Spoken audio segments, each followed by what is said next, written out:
내 몸을 건강하게 지키는 황금 같은 시간이죠. 데일리 건강 시작합니다. 오늘은 비뇨의학과 전문의 서주환 원장님 모셨습니다. 원장님 어서 오세요. 네, 안녕하세요. 비뇨의학과 전문의 서주환입니다. 네, 자 오늘은 어떤 질환에 대해서 이야기 나눠볼까요? 남성의 생식과 변효 기능을 담당하면서 건강 지표로 활용되는 신체 기관이 있습니다. 바로 전립선인데요. 네. 이 기능에 문제가 생기면 배뇨장애나 통증 같은 여러 불편함이 발생하는 질환이 바로 전립선 비대증입니다. 중장년 남성들 가운데 가장 흔한 질환 가운데 하나인데 최근 10년 새 환자가 3배 넘게 늘어나고 있어 각별한 주의가 필요하겠습니다. 네. 오늘은 전립선 비대증의 증상과 치료법에 대해서 자세히 알려드리도록 하겠습니다. 오늘 데일리 건강의 주제는 전립선 비대증입니다. 이 전립선 비대증을 두고 중년 남성의 남모를 고통이라고들 하는데요.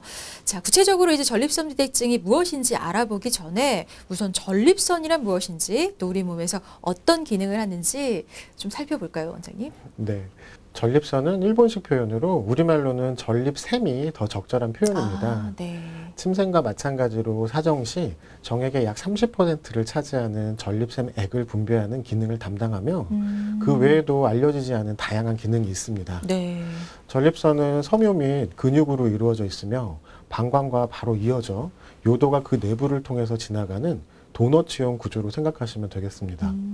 전립선에는 외요도 괄약근이 근접해 있고 정액의 사출구가 위치한 정구등이 있어 남성 성기능 및 배뇨 기능에 중요한 역할을 담당하고 있습니다. 네.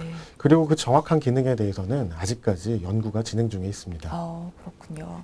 자, 근데 전립선 비대증이라고 하면 뭐 전립선이 커지는 병, 비대해지는 질병 이렇게 생각을 하거든요. 전립선 비대증 정확히 어떤 질환일까요?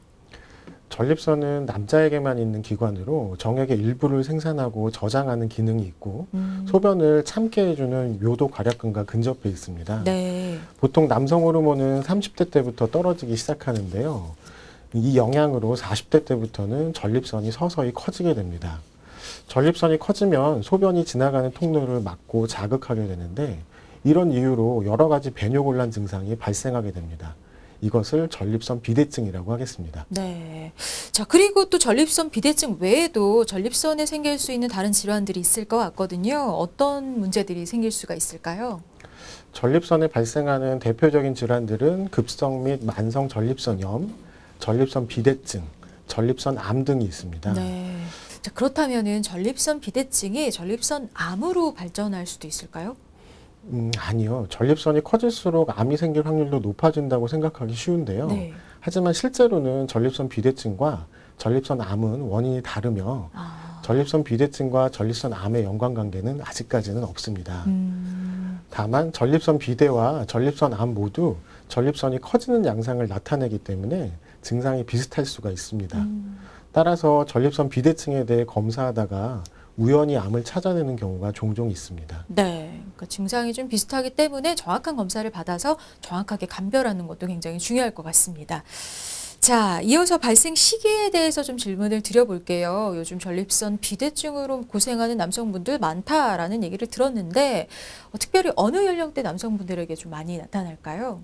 실제로 여러 가지 연구 결과가 있습니다.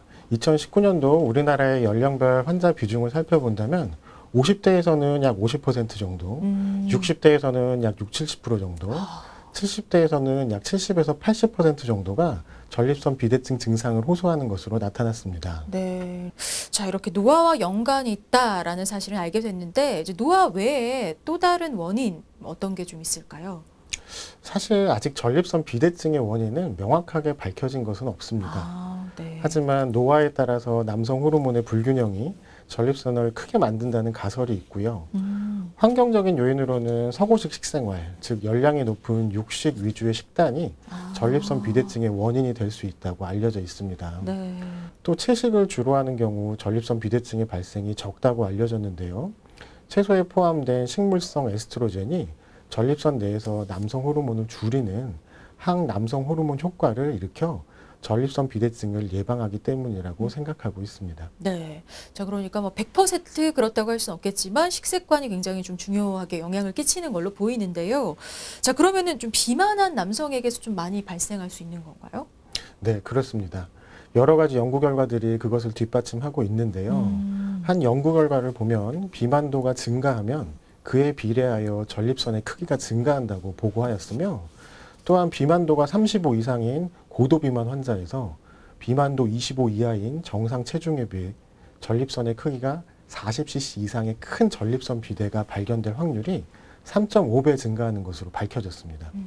즉 비만도가 올라가면 전립선의 크기도 비례하여 커지게 되고, 그에 따른 급성 요폐, 신장 기능 이상 및 전립선 비대로 인한 수술을 받을 확률과 같은 합병증 또한 비례하여 증가하는 것으로 나타났습니다. 네. 자, 그러니까 꼭 전립선 비대증이 아니더라도 건강을 위해서 적정 체중 유지하는 거 굉장히 중요하겠습니다. 자, 그리고 이제 유전적인 영향, 뭐 가족력 같은 게 있는지도 궁금합니다. 네, 전립선 비대증으로 수술을 받은 환자의 자손은 같은 전립선 비대증으로 수술받을 확률이 높아지고, 일란성 쌍둥이를 통한 연구에서도 높은 상관관계를 보인 연구 결과를 보았을 때 네. 전립선 비대증은 유전적 요인과 가족력과 연관이 있다고 보입니다. 그러니까 위험 요소를 가지고 계신 분들이라면 특히 더 조심을 하셔야겠습니다. 자, 그렇다면 이제 전립선 비대증이 걸렸다. 그럼 어떤 증상을 보이게 될까요? 전립선 비대증이 있으면 흔히 하부요로 증상이라고 부르는 증상들이 생기게 되는데요. 네. 소변을 하루에 8회 이상 보게 되는 빈뇨, 밤에 자다가 일어나서 소변을 1회 이상 보게 되는 야간뇨, 소변이 마려우면 참기 어려운 절박뇨, 네, 소변이 가늘게 나오는 세뇨, 소변이 쭉 이어서 나오지 않고 자꾸 끊어지게 되는 요단절, 소변을 다 보았는데도 아직 소변이 남아있는 것 같은 느낌을 느끼게 되는 잔뇨감 등의 증상이 있을 수 있습니다. 또 이러한 증상들을 방치하게 되면 갑자기 날씨가 추워지거나 감기약을 복용하거나 심한 음주 후에 소변이 갑자기 나오지 않아서 응급실에 가게 되는 급성 요폐 증상이 생길 수도 있습니다. 네.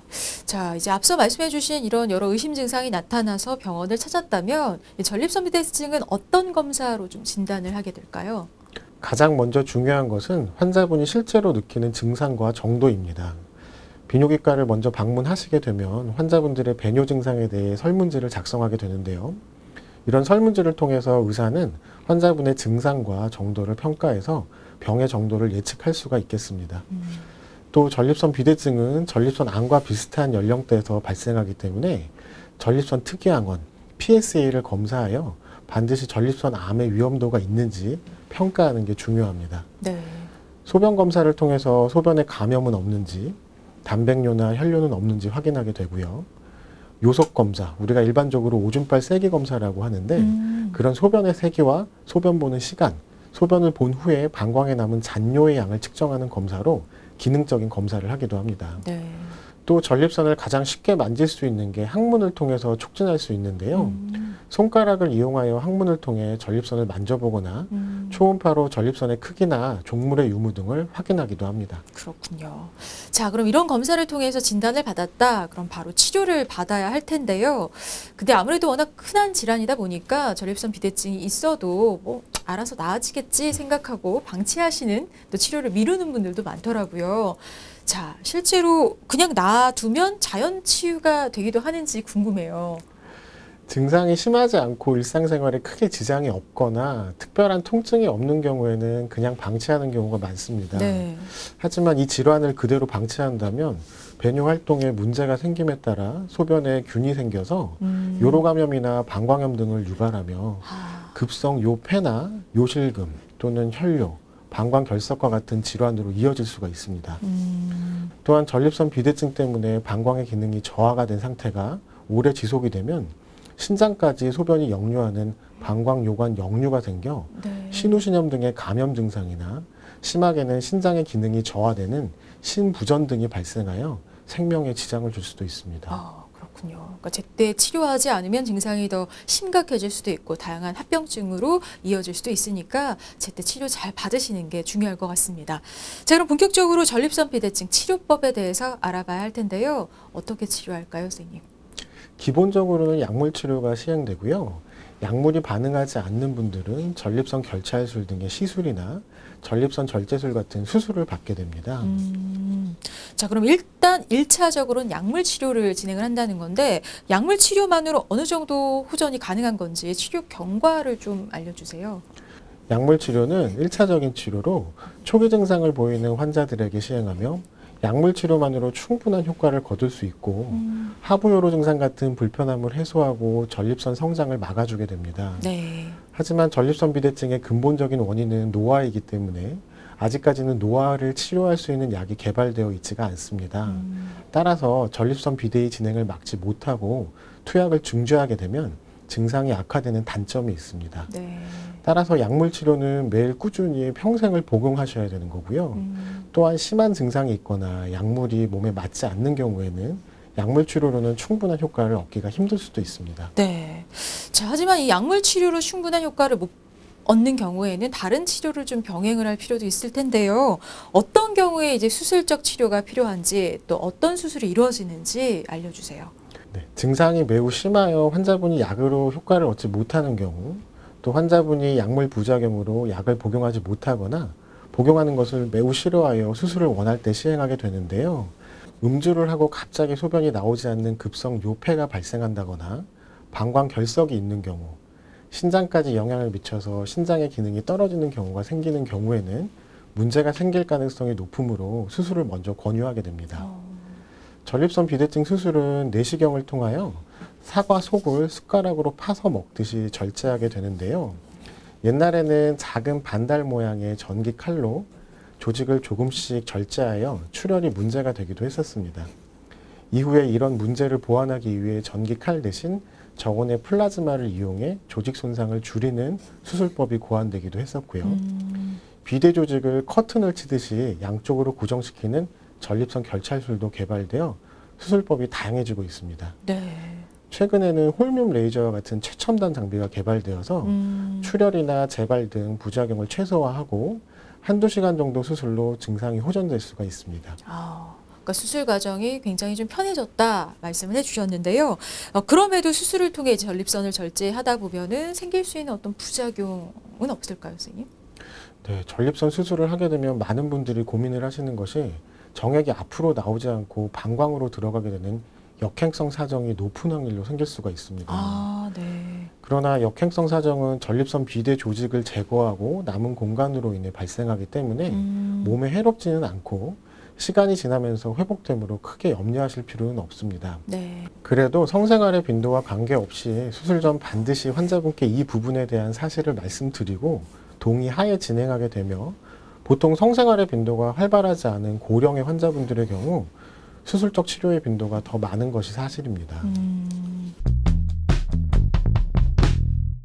자, 이번 순서는 전립선 비대증에 대한 궁금증을 OX로 풀어보는 시간이죠. 팩트체크, 오해와 진실. 오늘 첫 번째 질문 화면으로 함께 보시겠습니다. 날씨가 추워지면 전립선 비대증 발생 위험이 높아진다. 자, 전립선이 날씨의 영향을 좀 받을까요, 선생님? O일까요, X일까요? 네, 정답은 O입니다. O예요. 네, 날씨가 추워지면 전립선 비대증 증상이 더 악화될 수가 있습니다.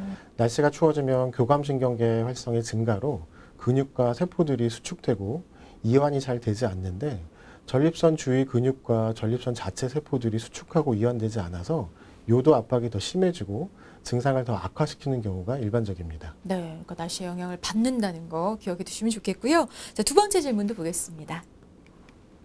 자전거를 자주 타면 전립선 비대증에 걸릴 수 있다. 아무래도 남성분들 자전거 탈 때 전립선 건강 많이들 염려를 하시긴 하거든요. 뭘까요, X일까요? 네, 정답은 X. X입니다. 전립선이 자전거 안장에 눌리면 전립선 비대증이 새로 발생한다거나 악화된다는 주장이 오래전부터 있었지만 네. 사실 현재는 아무런 근거가 없다고 밝혀졌습니다. 다만 자전거를 너무 오래 타면 회음부 쪽 혈액순환을 더디게 하므로 약 30-40분 정도 자전거 운동 후에 적절한 휴식을 취해 주시는 것이 좋겠습니다. 네. 자, 이제 마지막 질문 보겠습니다. 감기약이 전립선 비대증 증상을 악화시킬 수가 있다. 감기약, 전립선 좀 관계가 없어 보이긴 하는데 영향을 미칠까요, 선생님? 네, 정답은 O입니다. 실제로 그럴 수가 있는데요. 흔히 감기약 하면 콧물 이런 것 때문에 항히스타민제 또는 에페드린 같은 성분을 쓰는데요. 이런 성분은 교감신경 톤을 올려서 전립선뿐만 아니라 방광경부나 요도를 압박을 하게 됩니다. 그래서 증상이 더 악화되실 수가 있겠습니다. 네. 자, 전립선 비대증을 앓고 계신 분들이라면 감기약을 처방할 때 이 비대증 약을 복용하고 있다는 사실을 꼭 기입을 해야 할 것 같습니다. 자, 지금까지 전립선 비대증에 대한 오해와 진실 확인을 해봤고요. 마지막으로 평상시에 이 전립선 비대증을 좀 예방할 수 있는 좋은 습관, 예방법 있으면 전해주시죠. 평소 육식보다는 채식 위주의 식단을 유지하시는 것이 좋고요. 과도한 음주나 카페인 섭취는 삼가하시는 게 좋겠습니다. 규칙적인 운동을 통해 체중을 조절하는 것도 매우 중요한 예방 방법입니다. 생활 습관 중에서 무엇보다 중요한 것은 소변을 너무 참지 않는 것인데요. 소변을 너무 참는 것은 전립선과 주변 조직에 부종을 유발할 수 있기 때문에 전립선 건강에 치명적일 수 있습니다. 네. 따라서 따뜻한 물로 좌욕이나 반신욕을 하는 것이 전립선 주변에 말초순환을 좋게 하고 긴장을 완화하게 하는 데 도움이 되겠습니다. 딱딱한 의자나 자전거 안장과 같은 곳에 오래 앉아 있을 경우 전립선 질환을 악화시킬 수 있기 때문에 1시간 정도 앉아 있게 되면 반드시 10분 정도는 스트레칭을 통해서 골반 부위와 전립선 주변에 긴장을 풀어주고 혈액순환이 잘 되도록 하는 게 중요하겠습니다. 네. 자, 나이와 날씨, 또 식생활까지도 영향을 미치는 전립선 비대증. 일상생활의 불편함은 물론이고요. 또 합병증의 위험까지 생각을 해본다면 결코 소홀히 여겨서는 안 되는 질환이라는 사실 기억해 주시기 바랍니다. 전문의와 함께 쉽게 풀어가는 데일리 건강 오늘 여기까지고요. 서주환 원장님과 함께했습니다. 원장님 고맙습니다.